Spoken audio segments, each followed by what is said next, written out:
it's interesting that this type of art is precisely what dissidents in Eastern Europe, certain famous dissidents in Eastern Europe, loved more than anything else. For example, Cvetan Todorov, the Bulgarian French philosopher, has written very interesting things about 17th century Dutch art and its celebration of the everyday. Zbigniew Herbert, the Polish poet, is another one who's written beautiful essays on 17th century Dutch art. And what they celebrated, because living and being oppressed by communist societies which extolled the heroic all the time, the higher ideal, the sacrifice, and so on. What these dissidents in Eastern Europe loved above all was precisely the celebration of the ordinary and the everyday, and the stress also on individual autonomy, which was precisely, of course, what a communist regime hates more than anything else. That, of course, and the association that it has with commerce, with capitalism, and so on. Commerce, by nature, being unheroic, and indeed, one would have to say, tolerant. When Voltaire was in London, he had to escape from France because he'd had a quarrel with an aristocrat, and his views on the absolute monarchy and the church in France made life too uncomfortable, so he escaped to London for a while, where he lived. And what he admired about Britain, and this is Voltaire, who's not although no mean businessman himself, but hardly the paragon of bourgeois comfortismus.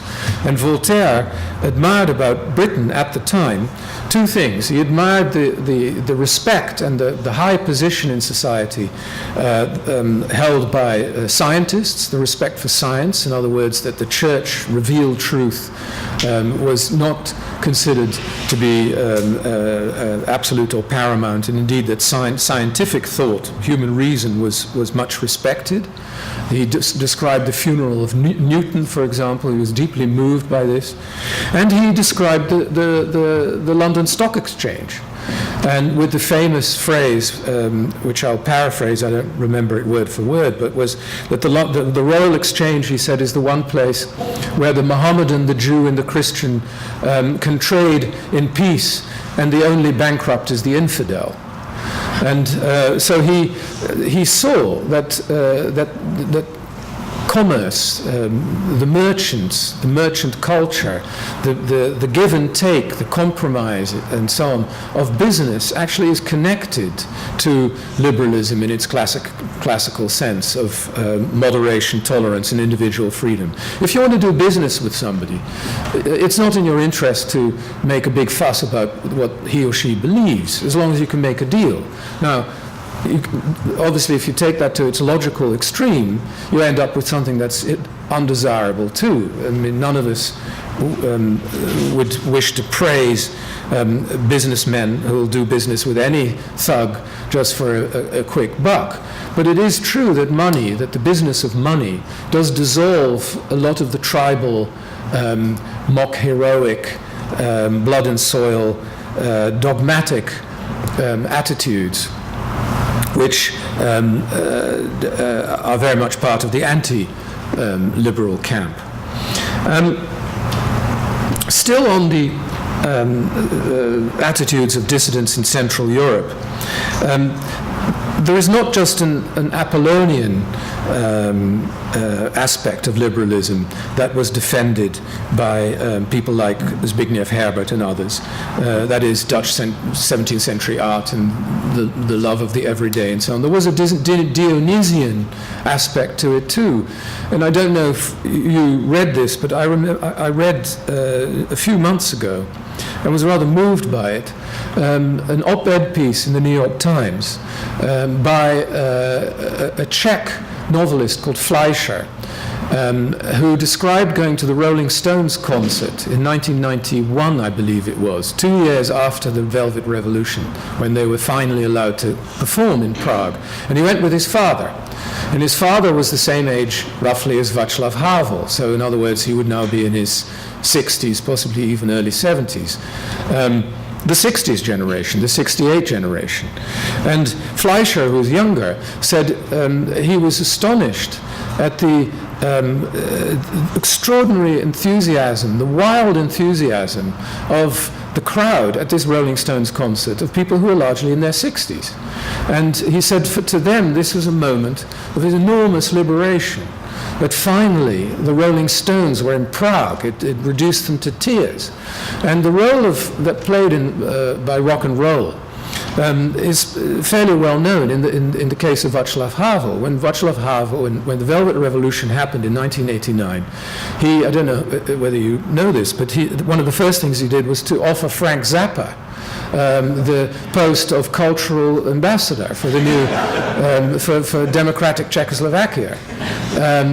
And Lou Reed was received in the castle in Prague with great hospitality and so on. And Havel kept on stressing, probably somewhat to the bemusement of these Western rock and rollers, the enormous importance played by Western rock and roll music to people who lived through communism in the 60s and 70s, and that when people had to smuggle in records from the West, often at some personal risk, and listen to these sounds of what to them were the sounds of liberation. And of course, Mick Jagger has very little in common with Vermeer, but one can see really why there is a link, because the link is the right to individual, not only individual freedom, but individual enjoyment, to joy. Which is, some would say, Puritans might link to Heidegger's notion of comfortismus, but not Havel. And there's a very interesting play by Tom Stoppard called Rock and Roll, which is precisely about that period and about Havel and people like him. And there are three characters. Those of you who've seen it, forgive me for summarizing it, but it's relevant to this topic, I think. There were three characters. One was two Czechs and one British character.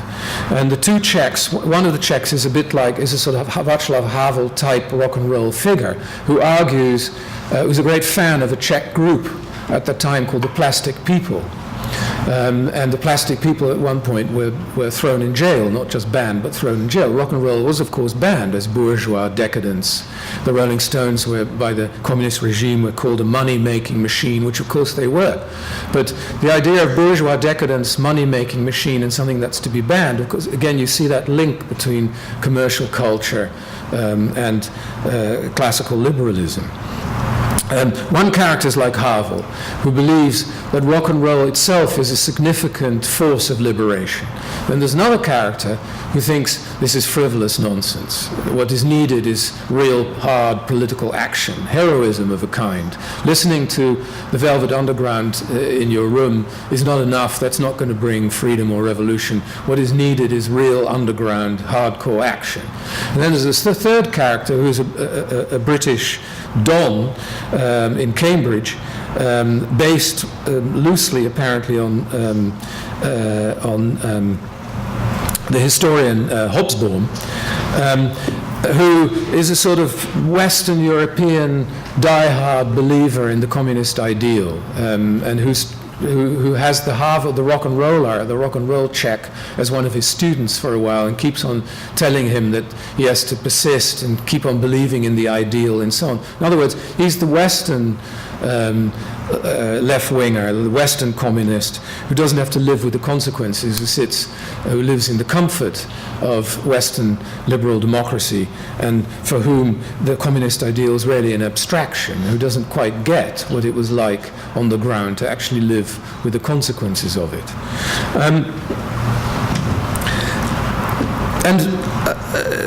To come back to this sort of the boringness and the unheroic nature of and the lack of sacrifice, it must also be said that people like Václav Havel and others did sacrifice and did spend years in prison or working in horrible backbreaking jobs, were severely punished precisely because they stood up not for a heroic or revolutionary ideal, but for a liberal ideal of individual freedom, moderation, and tolerance.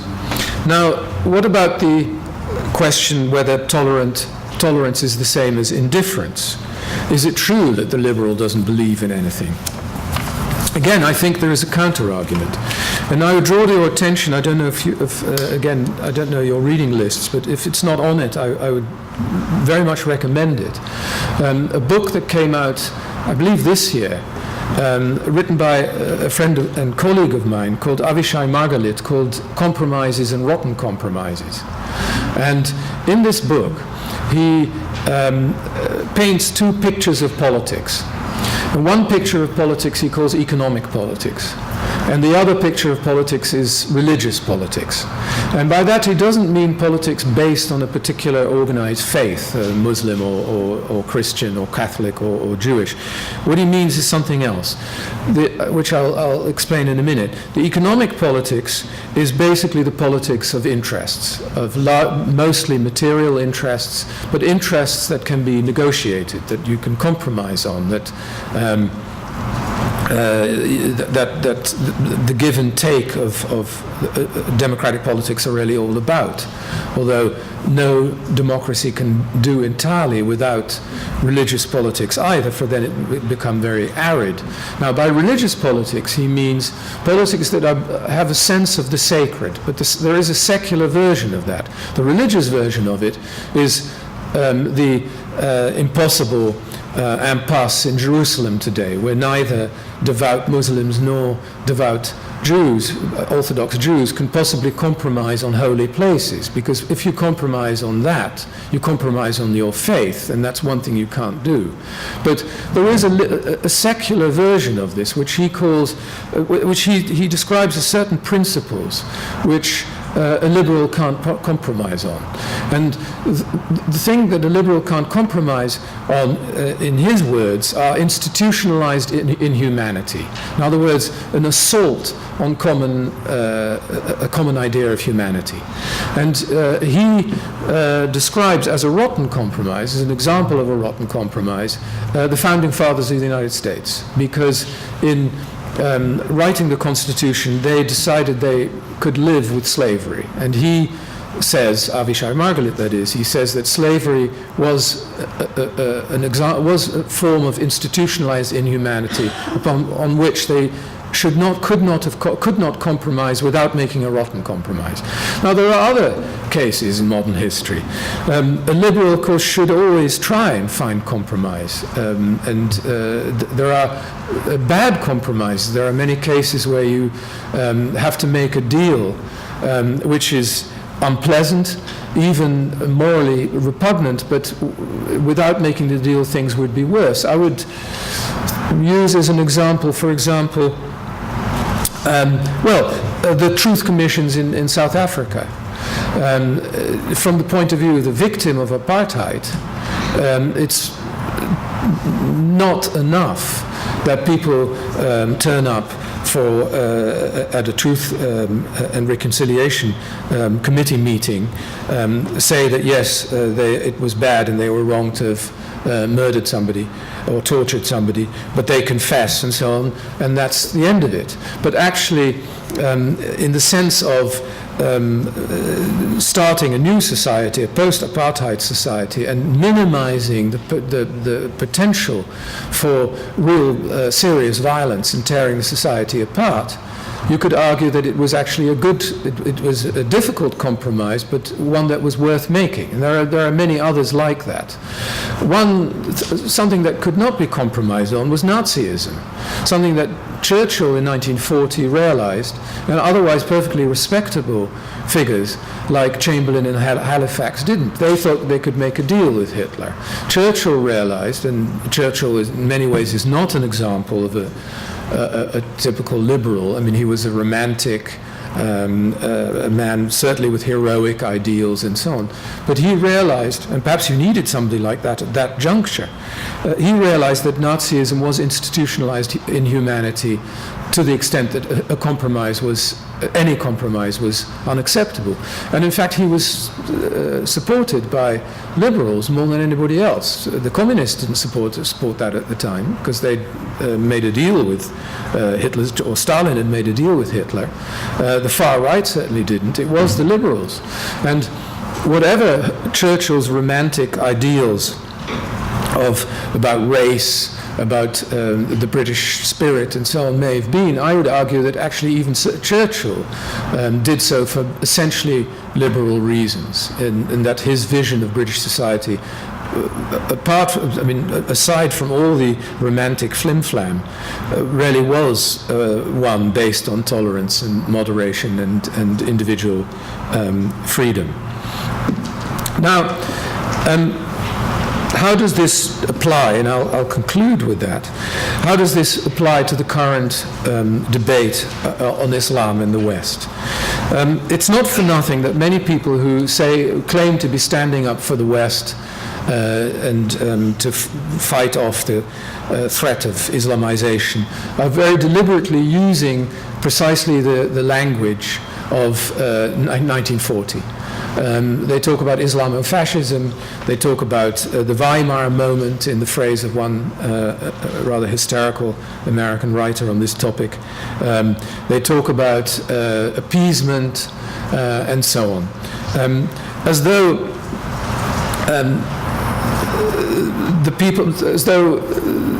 the Pamela Gellers of this world, the people who are getting hysterical, who have sort of an hysterical hostility to Islam and see it all as a form of Nazism which has to be stopped in the way that Churchill tried to stop Hitler, as though they are the ones who are on the side, have Churchill's bulldog spirit, and those who argue for tolerance and argue that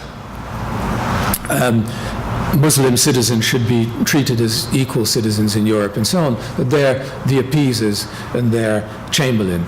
Now, I think this view is wrong both for tactical reasons and philosophical reasons. Tactical reasons, I think it's wrong precisely because I do think it's true that there is a danger. And the danger is not Islam per se, let alone the Islamization of Western society or civilization.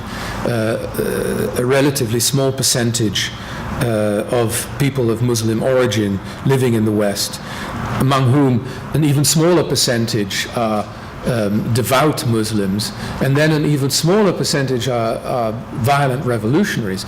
The idea that they would somehow Islamize Western civilization, I think, is a form of dangerous paranoia.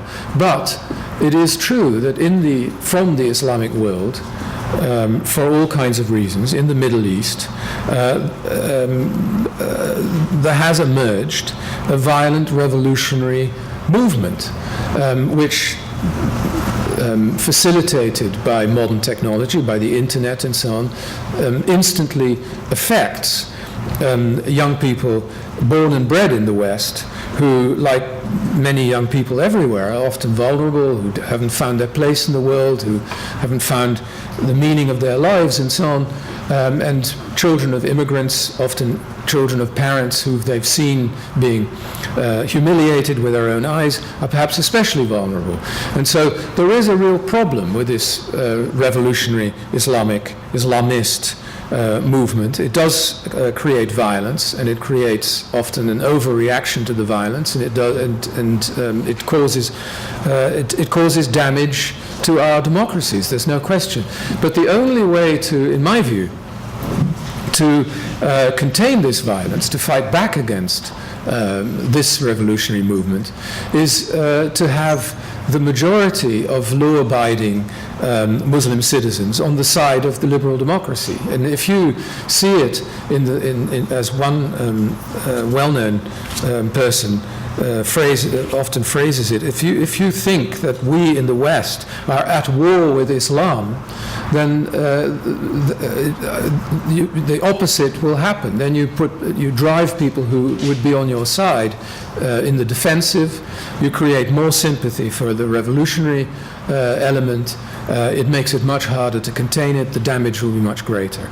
Now, philosophically, I think it's wrong, because I believe all citizens should be, well, it's not just my belief, as though I'm saying something very original. If you're a liberal and a Democrat, you believe that everybody should be treated equal before the law, and not some groups more equally than others. And we can talk about questions like individual autonomy and the headscarf issue or the burqa issue, but I think that you do tolerate other opinions, even if they're intolerant opinions. Where you draw the line is when people impose their opinions or seek to impose their opinions by the use of violence or the threat of the use of violence. But tolerance is important, and that means tolerance not towards people whose views you more or less agree with, because then it doesn't really apply. It means tolerance towards people whose views you disagree with, sometimes violently, well, not violently, but sometimes fiercely disagree with. On the question of respect, which I believe the speaker who came before me, Tariq Ramadan, is very keen on bringing up, I have a slight difference with him in that I don't see the need to have great respect for any view going around. I mean, I think you can tolerate views. You don't necessarily have to respect them. You can tolerate somebody who says, I think homosexuals are sinners. But I don't think you necessarily need to respect the view. What you do need to do is respect somebody as a human being, but that's a somewhat different issue. And I think Salman Rushdie put it quite well when he said it's perfectly all right to attack a faith or an ideology or an idea, but you don't attack the people of faith. On the freedom of speech, I think it's a very complicated issue, and Europe and the United States have different laws and different points of view and different laws that reflect those points of view. In Europe, it's against the law to insult people in most European countries, maybe even all in the EU, to insult people on grounds of faith. Faith, race, or sexual preference. In America, a lot is protected by the First Amendment, unless you can prove that there is a case of imminent violence. I myself am slightly more in sympathy with the American First Amendment than I am with laws that try to steer people's opinions. I think a law outlawing Holocaust denial, for example, is a bad law. I don't think you should use the law to ban opinions. But what I do believe, and this perhaps is where I'm closer to Tariq Ramadan, I do think that it's important to have a civilized public forum of discourse in which minorities in particular don't feel harassed or insulted. And there is, of course, a difference between insulting people and offending them. You can't often help offending people by saying what you think. Insulting somebody is a deliberate attempt to hurt somebody, knowing that you're going to hurt them. And I think there, again, the law should probably be kept to a minimum, but it is important that newspaper editors, journalists, writers, everybody who speaks in public should at least try to maintain a civilized discourse. And in fact, of course, that's already true. We do, without necessarily having to become completely politically correct, there are certain things that we don't say in civilized society, even though it may not be banned by law. I don't think you'd be arrested for making, this is an example I get from Todorov, Svetan Todorov, it's not my idea, but he uses an example. You wouldn't be arrested for making a movie in which every Jewish character is a rapaciously greedy banker. But you wouldn't expect somebody to make such a movie. And I think those who say we should be able to say anything we want, and they always mean, of course, people they disapprove of, like Muslims. We should be able to offend, freedom of speech means we should be able to offend Muslims if we feel like it. Well, no. I mean, even if you think that, as I do, that there shouldn't be laws on speech, I don't think that that's a laudable, desirable, or right attitude. So, to conclude, I think the legacy of E.M. Forster and his plea for the freedom of expression and individual liberty at the Paris conference in 1935 is still to be preferred over any kind of heroism and zealousness, also in the Muslim debate. I think we should be moderate. And I think that whatever the dangers are of revolutionary Islam, they will be made far worse by a deliberately crass and hostile reaction to Islam per se. And I think that the best defenders of liberal society are still the liberals themselves. Thank you very much.